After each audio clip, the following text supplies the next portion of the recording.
동갑내기 남편과 결혼한 지 올해로 4년이 되었습니다. 아직 아이는 없고 현재 남편과 맞벌이 중인데요. 직장 생활에 제가 더 오래 한지라 연봉이 제가 더 높습니다. 그런데 지난해에 시아버지가 돌아가셨고 남편이 외아들이라 홀로 계신 시어머님을 모시고 함께 살게 되었는데요. 따로 살 때는 몰랐는데 같이 살게 된 이후 어머니의 시도 때도 없는 잔소리와 간섭 때문에 힘든 생활을 하고 있습니다.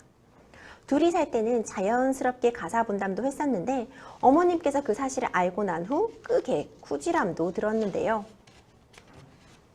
쇼핑이라도 한번 하면 전세 대출금도 못 갚으면서 필요 없는 물건은 왜 사냐며 호통을 치십니다. 한 번은 부부싸움을 했는데 그걸 들으시고는 저에게 남편보다 돈을 많이 버니 남편을 무시하냐며 면박을 주기도 하셨는데요. 그런데 가장 큰 문제는 남편. 중간에서 저를 다독이기는커녕 오히려 어머님이 하시는 말씀이 하나도 틀린 게 없다며 저를 나무랍니다. 그리고 아이를 갖지 못하는 것도 온전히 저를 탓하고 계시는데요. 저는 이 집안에서 점점 더 외톨이가 돼가고 있습니다. 시어머님과 더 이상 같이 살 수는 없고 남편도 못 믿어워 이혼을 고려 중인데요. 고부 갈등이 이혼의 사유가 될 수 있을까요? 상담 부탁드립니다. 이런 사연이 접수가 되었습니다. 사실 이혼 사유가 굉장히 여러 가지가 있지만 예전부터 굉장히 부동의 높은 순위를 차지하는 그런 사유가 바로 고부 갈등인데 변호사님 사연 보신 소감 어떠세요? 네, 아직도 이런 시어머니가 좀 시대상하고 약간 안 맞는 것 같아서 좀 굉장히 당황했습니다. 네. 제가 앞서 이제 이혼 사유가 된다 벌써 이렇게 좀 답을 말씀드려 버렸는데 고부 갈등, 이혼 소송이 가능할까요? 네, 가능하죠. 근데 이제 요거를 좀 보면은 고부 갈등 이제 자체로 뭐 이혼 소송이 된다 안 된다를 떠나서 이제 고부 갈등의 내용이 이제 어떤 건지가 굉장히 중요하겠죠. 그래서 고부 갈등 중에 뭐 시어머니나 남편으로부터 뭐 소위 말하는 심히 부당한 대우를 당한 경우, 예를 들어 뭐 지속적으로 폭언이나 아니면 뭐 폭행을 당한 경우, 뭐 이런 경우는 당연히 우리 민법 제840조 제3호에서 그 부당한 대우로서 이혼 그 청구 사유로 규정을 하고 있습니다. 저도 이제 이혼 상담 진행하다 보면 이제 고부 갈등을 원인으로 오셨을 때 이제 가운데 나름 껴 계신 남편분들이 자기도 도저히 살 수가 없다. 여기저기 다 치이는 기분이다. 이런 말씀 하시는 경우 많거든요.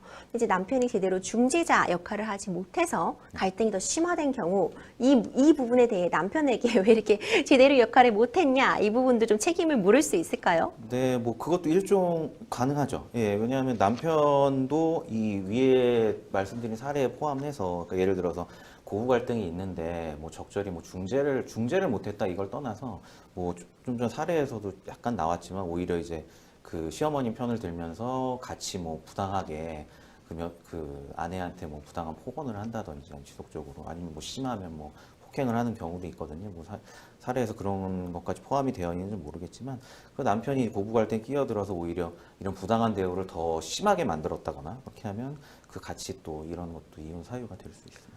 네, 사실 이런 일이 일어나면 안 되겠지만 시어머니께서 뭐 폭언, 모욕 뭐 이런 등의 언사를 하신 경우에 이에 대해서 시어머니께 위자료 청구도 가능할까요? 네, 네, 가능합니다. 그 이제 이혼 사유가 되냐 안 되냐 이거는 아까 말씀드렸듯이 우리 민법 제840조의 이혼 청구 사유를 의미하는 거고요. 그래서 이 재판상 이혼 청구를 할 수 있냐 없냐만 따지는 요건인 거고 별도로 이제 폭언이나 폭행이 있는 경우에는 일종의 이제 불법 행위로서 이제 이런 정신적 손해에 대해서 위자료를 청구해서 그 이혼 소송에 같이 포함시켜서 받으실 수가 있습니다.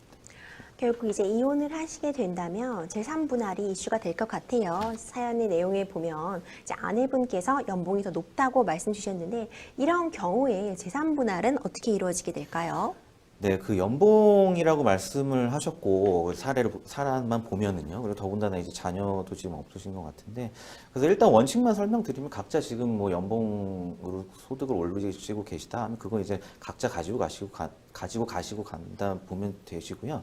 그 다만 이제 부동산이나 이제 자산의 형태로 존재하는 것들이 있으면 이건 이제 기여도에 따라서 분할을 하게 됩니다. 이런 걸 많이 문의를 하시는데 그 나눠서 설명드리면 일단 판례는 일단 혼인 생활이 10년 미만이면 각자 가져온 만큼 가져가신다고 보시면 돼요. 예를 들어서 지금 보증금 말씀하셨는데 전세 보증금이 한 2억 정도 되고 각자 혼인 당시 한 1억 정도씩 가져오셨다 싶으면 이혼할 때도 이제 1억 정도씩 가져서 가시면 되는 거고요. 보통 10년이 넘어가면 이제 실무상 기여도를 좀 그 따지기를 이제 시작합니다. 그래서 아무래도 아내 연봉이 높으셨다 하면은 이제 이런 자산들을 유지하는데 상대적으로 많은 기여를 하셨을 테니까요. 기여도가 좀 높아질 거고. 그럼 구체적으로 배분은 어떻게 되냐면 그 적극 재산하고 소극 재산, 소극 재산이 이제 채무거든요. 그 집안의 채무들까지 다 모두 모아갖고 분할 대상 재산을 이제 먼저 구합니다. 이게 구해지면 여기에 이제 각자의 기여도를 곱한 게 최종적으로 자기의 몫이 되죠. 예를 들어서 그 분할 대상 재산이 채무까지 다 해보니까 10억 정도 되고 우리 의뢰인의 기여도가 한 70%라면 최종적으로 7억 정도를 가져가게 되시는 겁니다. 결국 이제 아내분께서 뭐 고부 갈등을 이유로 하든 뭐 남편분의 어떤 무책임한 그런 중재자 역할 때문에 이혼 소송을 하시든 소송을 하신다면 좀 미리 준비해두면 좋을 만한 그런 것들이 있을까요? 네, 아무래도 뭐 이 소송은 언제나 뭐 증거가 중요하니까. 근데 부당한 이제 어떤 청구냐에 따라서 조금씩 증거 내용이 달라집니다. 이게 부당한 대우와 관련된 거는 이런 폭언에 대한 녹취 또 폭행이 있다면 뭐 진단서나 뭐 이런 멍이 들었다는 뭐 사진 이런 것들이 이제 중요한 증거가 될 것 같고요.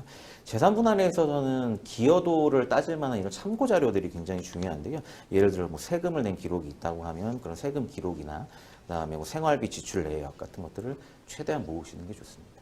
결국 역시 또 증거가 있어야지 소송에서 좀 승기를 잡을 수 네. 있겠군요.